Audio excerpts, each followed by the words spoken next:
Good morning and welcome to the Morning Scoop for Thursday, July 8th. This is your daily Buckeye Fix. I'm Tom Orr. The Minnesota game is in 56 days, the game against Michigan in 142 days. This is the time of year when everyone seems to have an opinion on which college football teams are going to have a better or worse year than expected. Season preview magazines are out, so are the preseason win totals on every FBS team.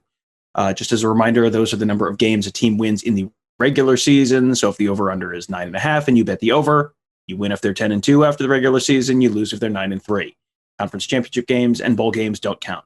Why am I telling you this? Well, I wanted to go through some of those win totals with Buckeye Scoop beat reporter Tony Gerdeman today to see which ones look like the best values as we head into the season. We're using the list posted at vegasinsider.com if you want to go through and make your own picks. But Tony, welcome. And as the guest, I will let you have the first choice. Oh, thank you very much, Tom. That's very honorable of you to let me be the first person to be wrong here. That's very magnanimous.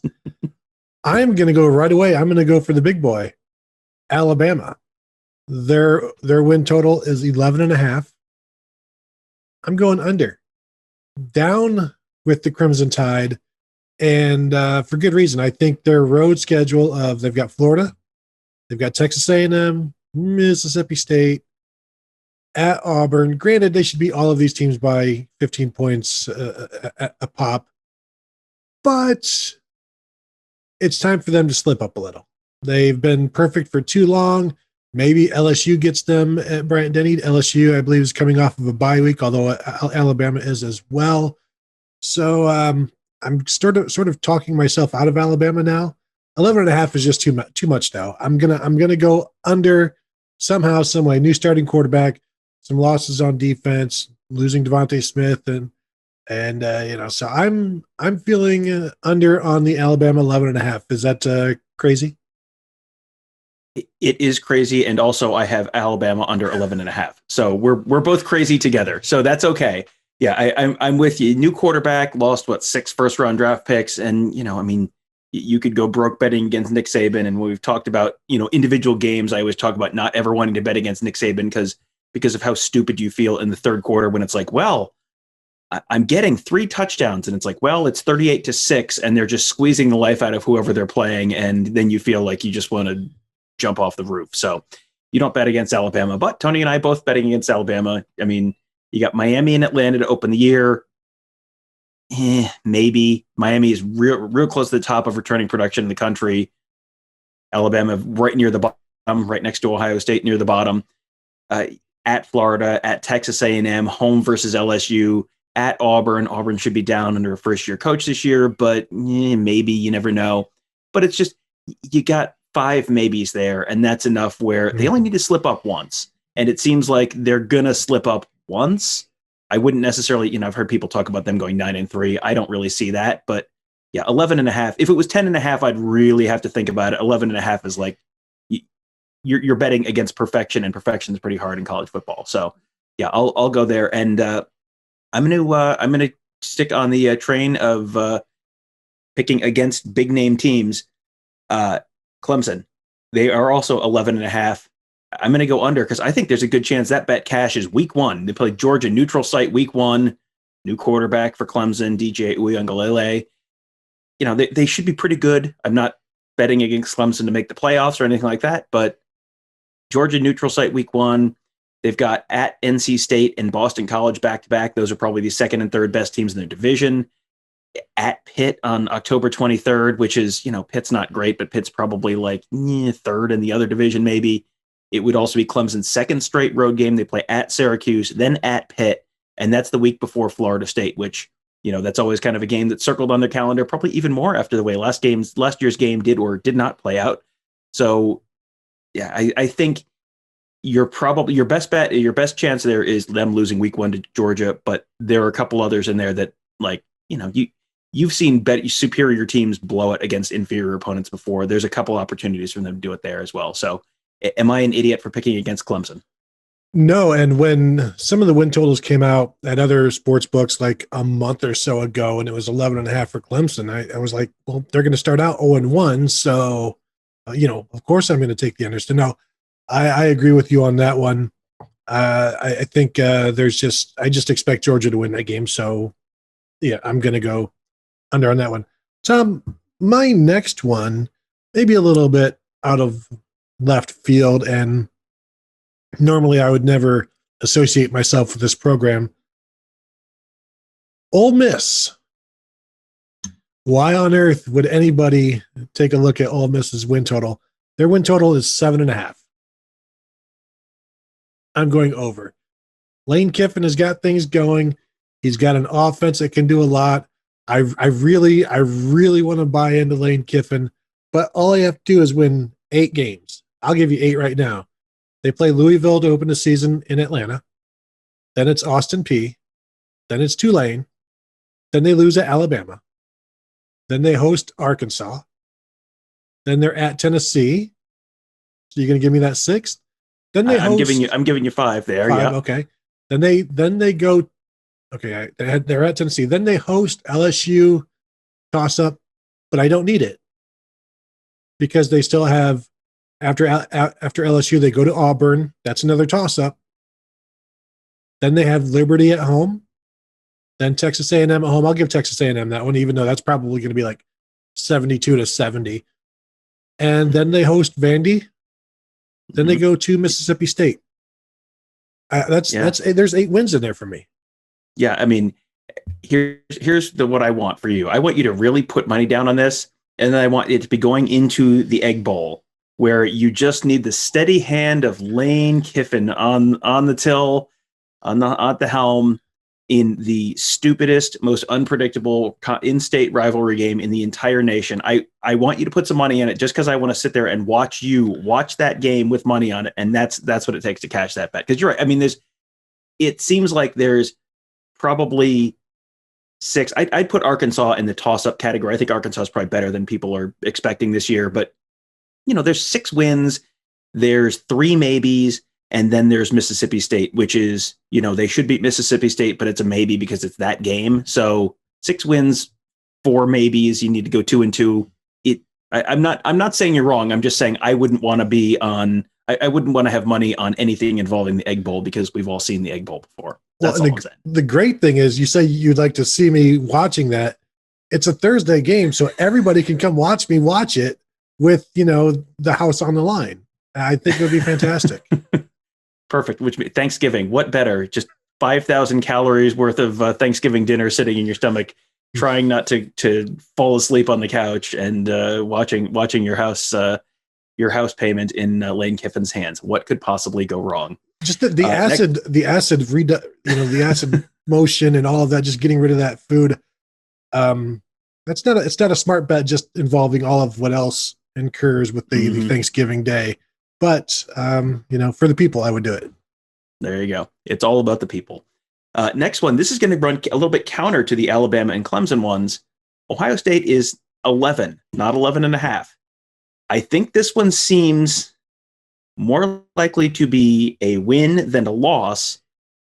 But I think if you're going to say 40% win, 20% loss, like 40% push, like it just, which 2 games are they losing in the regular season? If it was 11.5, I'd stay away. Which 2 games are they losing in the regular season? They're favored by 10 or more in every game during the season. At Minnesota, they're like a 2-touchdown favorite. Oregon, they're like a 10-point favorite. Penn State at home, at Indiana, Michigan. I mean, there's no, you could have the one slip-up game and still just walk away clean. And you didn't win, you didn't lose, you just pushed. That feels relatively safe to me. It's not a gimme, but it feels like there's, a double the chance you win compared to losing. So from that perspective, and because this is an Ohio State podcast, and I feel like we should weigh in on the Ohio State total, that's where I would go with that one. What are your thoughts? That's interesting because you're not necessarily trying to win. You just have a better chance of winning than losing, but maybe the best chance of pushing. But your chances of losing are way low. But as you're saying, betting against perfection, this would kind of, I guess, be betting for perfection. And that's also a tough thing to do. But with that 11 in there, I can see that because it feels safe. Not that you're going to win it, but that you won't lose it. Right. Yeah. That just seems like I am the one who always says never bet on a team to go Never pick a team to go unbeaten in college football because there's too many things that can go wrong. I do think 11-1 is the most likely scenario there, but I think it's much easier to see them getting through unbeaten because there's not an obvious trap game. There's not an obvious, they're not going to Iowa this year. They're not playing Wisconsin this year. They have Purdue at home this year. I mean, like the obvious stupid Big Ten West trap game isn't there. They haven't lost that game in a couple of years anyway. Michigan shouldn't be great, and we'll get to them in a minute. Michigan shouldn't be great. You got Oregon early. Minnesota's going to be okay, but not spectacular. Like I don't see a game that outside of, if you're going to pick them to lose one game, would you pick it at Indiana? Like maybe, could be, maybe, but which two games would you pick them to lose? And I don't know that there's a great answer there. So that's where I'm going with that one. What's your next one? I will say Indiana was almost one of my unders, but you mentioned Michigan. I sure did mention Michigan. Why don't we just segue into Michigan? I'm not sure if you have them on yours. Don't worry, I do. I have thoughts. But I have Michigan as well. Their win total is 7.5. And wasn't it not too long ago, one of the sports books had them like at 8.5 or something like that? It was just like, jump on that. I'm still jumping on the under with 7.5. And I feel like I'm getting a game. Like, I feel like I'm pretty comfortable with 7.5. And, they'll beat Western Michigan. Washington is a toss-up. They'll beat Northern Illinois. Should beat Rutgers. That's 3 wins. They'll lose at Wisconsin. I expect them probably to lose at Nebraska. Then they'll beat Northwestern. That's 4. Maybe they beat Michigan State and Indiana. Like, is that a toss-up, those two? Do they get one of those? So they're at, I think that's 5 wins. Then you close with at Penn State, at Maryland, and Ohio State. And I'm thinking they win one of those 3, being, maybe Maryland. So to me, it's a 6 or 7 win season for Michigan. And I feel pretty comfortable about that, even though we have talked in the past, like, if they beat Washington right out of the gate and then somehow they get going at 4-0, maybe they're feeling their oats. But Michigan has a lot of fool's oats. I don't know if that's but that's a thing that they have, and it would take nothing for them to just go completely and fold even after 4-0 start. I don't think. Yeah, it seems like there's 5 games that they're probably at best a coin flip to win. Washington, at Wisconsin, at Indiana, at Penn State, Ohio State. You got at Nebraska is losable. It's not, they're probably favored there, but it's losable. At Michigan State, and we saw last year, that's a losable game. At Maryland as a sandwich game between at Penn State and home for Ohio State. I mean, that Ohio State game is Jim Harbaugh coaching for his job, almost certainly. Unless he's unbeaten going into that game, he is probably coaching for his job at that point. So, you're going to at Maryland the week before, back-to-back road games the week before. I mean, this is a lot like the Clemson scenario I laid out earlier, where it's the second of back-to-back road games, and you've got a game that's a kind of a circled on the calendar game the week after that. Like that's one of those sandwich games that's just real trappy to me. Yeah, I guess there's a way they go 8-4, but I mean, it would be like everything would have to break exactly right for them. And I think there's also a decent chance, like if they lose a couple of the early ones, if they lose to Washington, they lose at Wisconsin, they lose at Nebraska, like that could spiral. Like it's not out of the realm of possibility it ends up 4-8 or 3-9 if you get to the point where you've lost enough games and it's like, well, Jim Harbaugh is gone, all the coaches are kind of 1 foot out the door. Like that's the point where things could really spiral for them. So yeah, I'm under 7.5. I'm with you. It did come out, I think, at 8 or 8.5 a couple weeks ago, and it was like, what? Are you counting the bowl game? Are you counting like next year's season opener? Like walk me through the scenario where they go over 8.5. I don't really see that one happening, but yeah, I'm right there with you on that one. I'm going to go, I know you stuck with the bigger teams. I'm going to stay here in the state of Ohio. Kent State over 5.5. Okay. Ready? VMI at home. That's a win. You got Bowling Green at home. Bowling Green is going to be one of the worst teams in FBS. There's 2. You got Buffalo at home. You got NIU at home. You got at Central Michigan. You got at Akron, Miami at home. They're at Maryland. I mean, but really, there's 4 games on there that I look at and I'm like, they're going to be an underdog in those. At Texas A&M, they're not winning that. At Iowa, they're probably not winning that. At Ohio, they're probably an underdog. It's winnable, but and then at Central Michigan, those are the 4 that are like teams that are picked at their level or higher in the MAC, and then 2 non-conference games that are winnable. But Maryland's like, you want to tell me that you have extreme confidence in a Mike Locksley Maryland team being extreme, being real consistent. So even without the Maryland game, VMI, Bowling Green at home, Buffalo at home, NIU at home. NIU is going to be terrible this year. At Akron, which is also going to be terrible. That's 4 teams, VMI, Bowling Green, NIU, and Akron, who are among the worst in FBS. That's 4 right there. You only need 2 more. Buffalo at home was picked to finish below Kent State. Miami at home picked to finish below Kent State. And then at Maryland is, a possible steal one. At Ohio is a possible steal one. But, you just take care of the 6 that you should win. You're over 5.5, and you got a couple other ones in there as well. So, and, at Central Michigan is not like unwinnable. They're picked to win the West. So it should be, that's going to be a challenge, but that's winnable as well. So I'm sure you have lots of thoughts on Sean Lewis and the Flashes. Go ahead. Well, share your thoughts. 18 returning starters, arguably the best quarterback in the conference. They were lighting up the scoreboard last year in their mini season. So there's a lot to like there. Week 3 at Iowa. Iowa has a history of losing to MAC teams or other bad teams. And not that Kent State is bad, but, I think Miami of Ohio beat them maybe a decade ago or so, where these teams come in, shouldn't win, but Iowa's a slow starter and they get beat by some upstart. So I'm not going to call Kent State over Iowa, but that seems like a pretty safe over on that win total. Good job, Tom. I did not make it that far into the research, but props to you. Yeah, and that Iowa game, I think that's week 3, because Iowa opens home versus Indiana, at Iowa State, and then Kent State. If you're 0-2 and you've just lost to Iowa, that should be a pretty good Iowa State team this year. That one is like, because I was looking at Iowa as the over 8.5, and it's like, I think Iowa's going to be pretty good this year.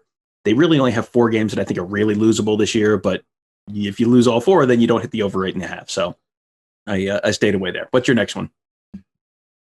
Well, Tom, I know America is going to be happy to hear this, but Texas is back.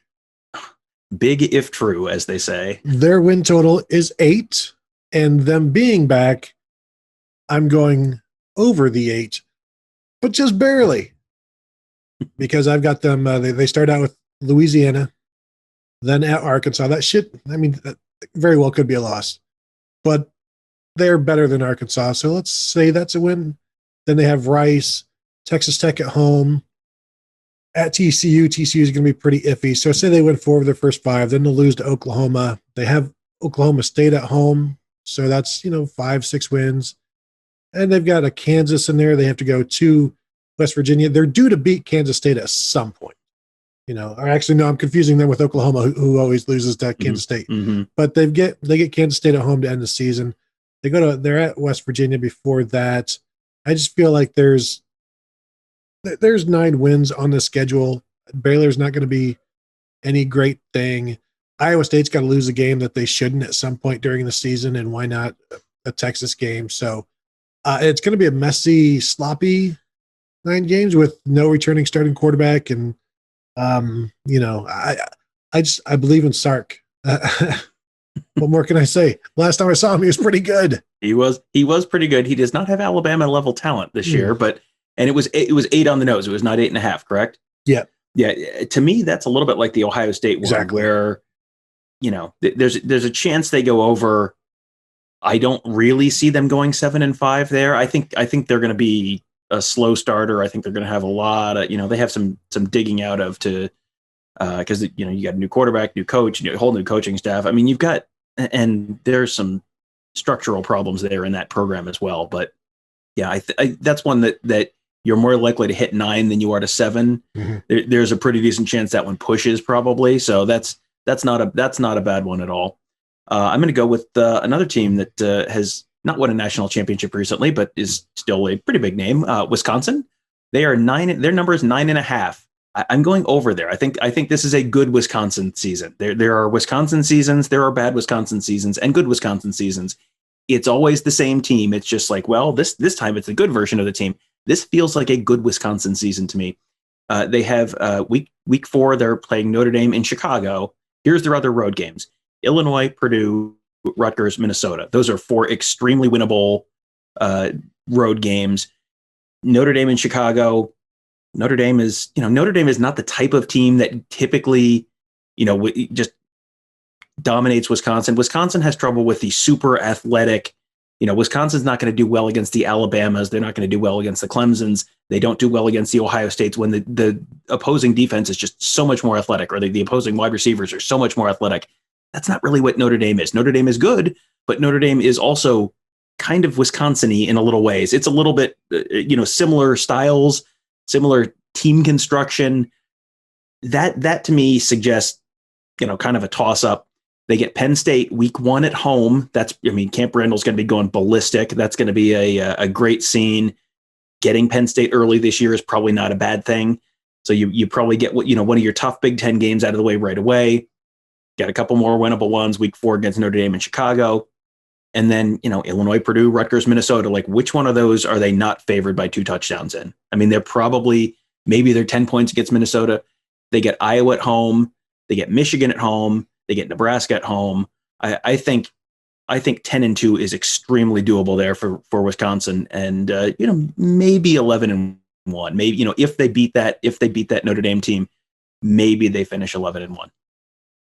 Yeah, I wrote down 10 that I liked, and I circled 5 that I loved. Wisconsin going over on the 9.5 was one that I loved because it makes a ton of sense to me. You mentioned Notre Dame, Tom. I sure did. Over their win total is 9.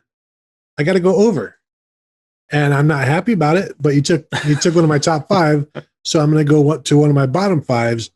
Now, if it's being on the 9, again we're at a possible push, but they start out at Florida State. Let's assume that's going to be a win. Am I crazy there? No, Florida State's got a ways to go still. Mm-hmm. So at Florida State, at Toledo at home, Win. Purdue at home. So that's 3-0. Wisconsin, I'll give Notre Dame. I'll give the game to Wisconsin. So that's 3-1. Cincinnati and Notre Dame. That's going to be a fun one. But you got to give me one of the two. I think you're winning one of those two. Yeah, that's closer than it sounds on paper. But yeah, you're 4-1 after that one probably. Then at Virginia Tech, probably 5-1. Should be 5-1. USC at Notre Dame.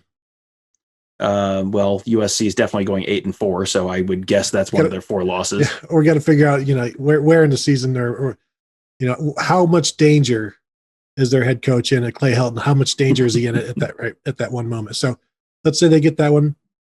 They host Notre Dame after that, or they host North Carolina after that. I could see North Carolina getting the upset in there and maybe upending the cart, but that's still just 2 losses. Then they have Navy at home, at Virginia, Georgia Tech at home, at Stanford. Stanford's not going to be good. So to me, even if you count an upset in there, you're looking at 10-2 for me, or at the very worst 9. And that's a push. Exactly. That's a good one because they're not. That's a schedule full of big names that are not going to be particularly good this year. Mm-hmm. You've got the Stanford and the USC and Georgia Tech and Virginia Tech. It's like, wow, what a great schedule. Like, well, actually, a bunch of those teams are probably going 5-7 this year. And USC is the best of them, but USC is going like 8-4, and maybe Clay Helton squeezing another year out of that job somehow. Like it just doesn't feel like there's anyone. There are not very many certain losses on that schedule. There probably aren't any certain losses on that schedule. So then, if there's only 4 or 5 kind of coin flip type games, and you only have, you can win, you can lose 3 of them without losing your bet. Like, yeah, that's a pretty good bet, I would say. Thank you. I would also like to point out you are currently long Notre Dame and Texas and short Alabama. That is historically a great place to be with your portfolio. So I'm sure this is going to work out great for you. I'm going to end here with the sickos only pick, which is Akron. Akron, their line is 2.5. Listen, man, you find your value where you can find it. 2.5.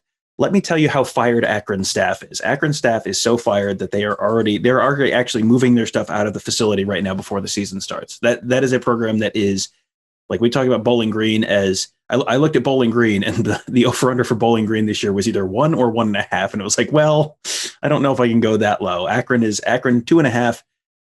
Here's their possible wins. Home versus Bryant, that's an FCS team. Okay, you're winning that one probably. Versus Temple. Temple is down. Temple's way, way, way down. Temple had a bad season last year. I mean, maybe. So that's they should be significantly better this year, but they're still very, very low in the AAC. That's a possibility. It's a home game. The third one is at Bowling Green. That's probably the only winnable MAC game for them. It's on the road. Someone has to win that game. That is how college football works. Someone has to win that game, and it's not going to be a good game, but someone does have to win that game. But those are the three. Those are your three chances, and they pretty much have to sweep those three in order to go over 2.5. Because here's who they miss. They miss Northern Illinois, Eastern Michigan, and Central Michigan cross division. If you have not been following the MAC, those are the three teams picked to finish in the bottom three of the West. So you've missed your three good teams cross division, or your three bad teams, three teams that you would like to play. You've missed all three of them. They are at the only team that's to pick to finish below them in the East. They're at Bowling Green. They're home against Buffalo, who's picked to finish one spot ahead of them. At third place Miami, picked to finish 2 spots ahead of them. So you got 3 games that I think are plausibly winnable. Temple, you kind of have to squint to see it a little bit, but it's possible. Other than that, maybe they upset Buffalo after Lance Leipold left. You get that kind of transition year with what's his name, the former Michigan assistant, now in charge there. But so maybe you steal a home win against Buffalo, maybe. But other than that, I mean, that is not a particularly friendly schedule for within the MAC. You don't have. You've got one definite win out of conference, another, probably you're favored by less than a touchdown in conference at Bowling Green, and then yeesh. So yeah, that's I'm sure everyone was clicking this thinking, all right, I hope they give us their thoughts on Alabama and Clemson and Ohio State and Akron. So I think I speak for all of us when I say you're welcome. Deep dive on Kent State and Akron and their win totals. A couple of the other teams, Tom, that I had, I did write down LSU over 8.5, and then I scribbled it out because I remembered who their head coach was. I also wrote down LSU 8.5 and chose not to do it. They should be so much better this year. They really should be so much better this year. I'm going to see if I can pull up their schedule right now, but they should be substantially better than they were last year because they have a defensive coordinator now, which is an extremely helpful part of football. Here's LSU's schedule. At UCLA. I feel like whether that bet's going to cash week 1, Saturday, September 4th at UCLA, because you got an Ed Orgeron versus Chip Kelly. One of those guys is going to be very happy. One of those guys is going to be real unsteady in his job security after that one. McNeese, so that's a win. Central Michigan, that's a win. At Mississippi State, that should be a win. So that's, 3-1 at the worst. Auburn at home, that should be a win. You're 4-1. At Kentucky, they should win that. It's October 9th. It's early enough. It's not a weather thing. You're probably 5-1 there. You get Florida at home. Give them a loss. It's 5-2 at Ole Miss. I know you're real long Lane Kiffin. Yeah, that was your other one. You're the steady hand of Lane Kiffin, man. Yeah, I just want to go. I would just want to take the opposite of all, even the ones I agreed with. I want to take the opposite of them. Now that I'm thinking about it. At Alabama, that's a loss. Arkansas at home. Arkansas is going to be decent, but LSU should have better players. It's a home game. You should win that one. ULM is going to be terrible. They have isn't Terry Bowden coaching ULM now? They hired they hired someone that was like, what? How is that a thing? And then finish up home with Texas A&M. But at UCLA is one possible loss. Maybe Florida at home. At Alabama is a loss. Texas A&M at home. That's 8-4. So that's, you have to lose those 4 to go under. And, Texas A&M at home is winnable. Arkansas at home is winnable. Florida at home is winnable. There's just not that many certain losses on that schedule. I think you're going to have a substantial bounce back this year. So yeah, I had that on my list and I decided it probably wasn't one of my 5 favorite ones, but you could, if you decided to go in on that one, I wouldn't fight you on it. Who do you trust more, Ed Orgeron or Lane Kiffin? Well, we're all out of time for today, so thank you guys for joining us. Yeah, I guess I trust Ed Orgeron more because I've seen him win once, but yeah, I mean, those are not people I would put a tremendous amount of faith in. But as we said earlier with another one, someone does have to win the game. Like someone that is how college football works. Someone's going to pick up the win there. So yeah, I guess that was at Ole Miss, right? So yeah, I guess I'll say Ole Miss there. I guess. But can I give you 4 other ones that I have? Sure, absolutely. Georgia over 10.5. Mm-hmm. Florida under 9. Penn State under 9. Maryland under 6. No max. I'm sorry, but some unders there. In Georgia, I don't see them losing twice in the regular season. Well, and someone has to win that Clemson Georgia game, and then outside of that, there's just they get Auburn cross division every year. But if they don't play Alabama cross division or Texas A&M cross division, then I don't know that there's another loss on there. Let's do Penn State just because you mentioned that one. Mm-hmm. Penn State at Wisconsin, I think that's probably a loss. They get Auburn at home, they should win that one. Indiana at home should win that one. At Iowa, I'm going to say that's a loss just because. Because of Kinnick Stadium. Mm-hmm. Illinois, that's a win. At Ohio State, that's a loss. Michigan at home at Michigan State. I mean, that's probably a 9-3 season to me. Maybe they lose a really stupid one. James Franklin wouldn't screw up a game that he should win, should he? That can't be. There you go, Tom. You just said it. You just won the bet for me. There you go. Yeah. So yeah, you're betting against James Franklin. Now you've totally redeemed yourself for all the other insane things you've done. Now it's all coming into focus. Good job. Well, thank you guys. Thank you, Tony, first of all, for joining me. And I hope that was a fun show for you guys. We do a lot of we've done a lot of hey, recruiting update. Hey, here's news that's happening. These just are kind of fun shows to do every once in a while and just get to look at the more national college football landscape in a way that does not involve discussing the Supreme Court or other stuff like that. Sometimes we just like to do these shows. So I hope you guys enjoyed that one. We'll probably do another one of those. Maybe we'll do Big Ten over-unders in a little while or after Big Ten Media Days or something. So that we'll have that to look forward to.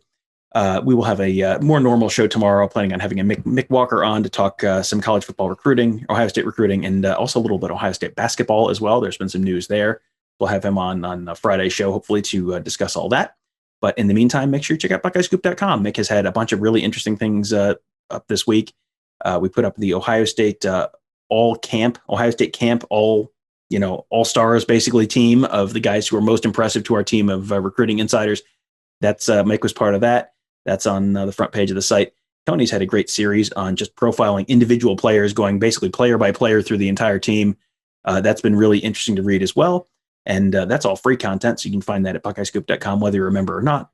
But also we have our Ask the Insiders board and all of our great insider content as well. Mark Givler, Bill Green, Alex Gleitman, those guys are all writing for our insiders. Fantastic stuff, great insight, lots of really good content. You can sign up today at BuckeyeScoop.com to become a member. Also, make sure you check out all of our great podcasts. They're on all the podcast platforms you know and love. Just search Buckeye Scoop to find all of them, and then you can subscribe and leave us a 5-star rating and review, which is something that we genuinely appreciate because it does help some other folks find those shows as well. And finally, youtube.com/Buckeye Scoop.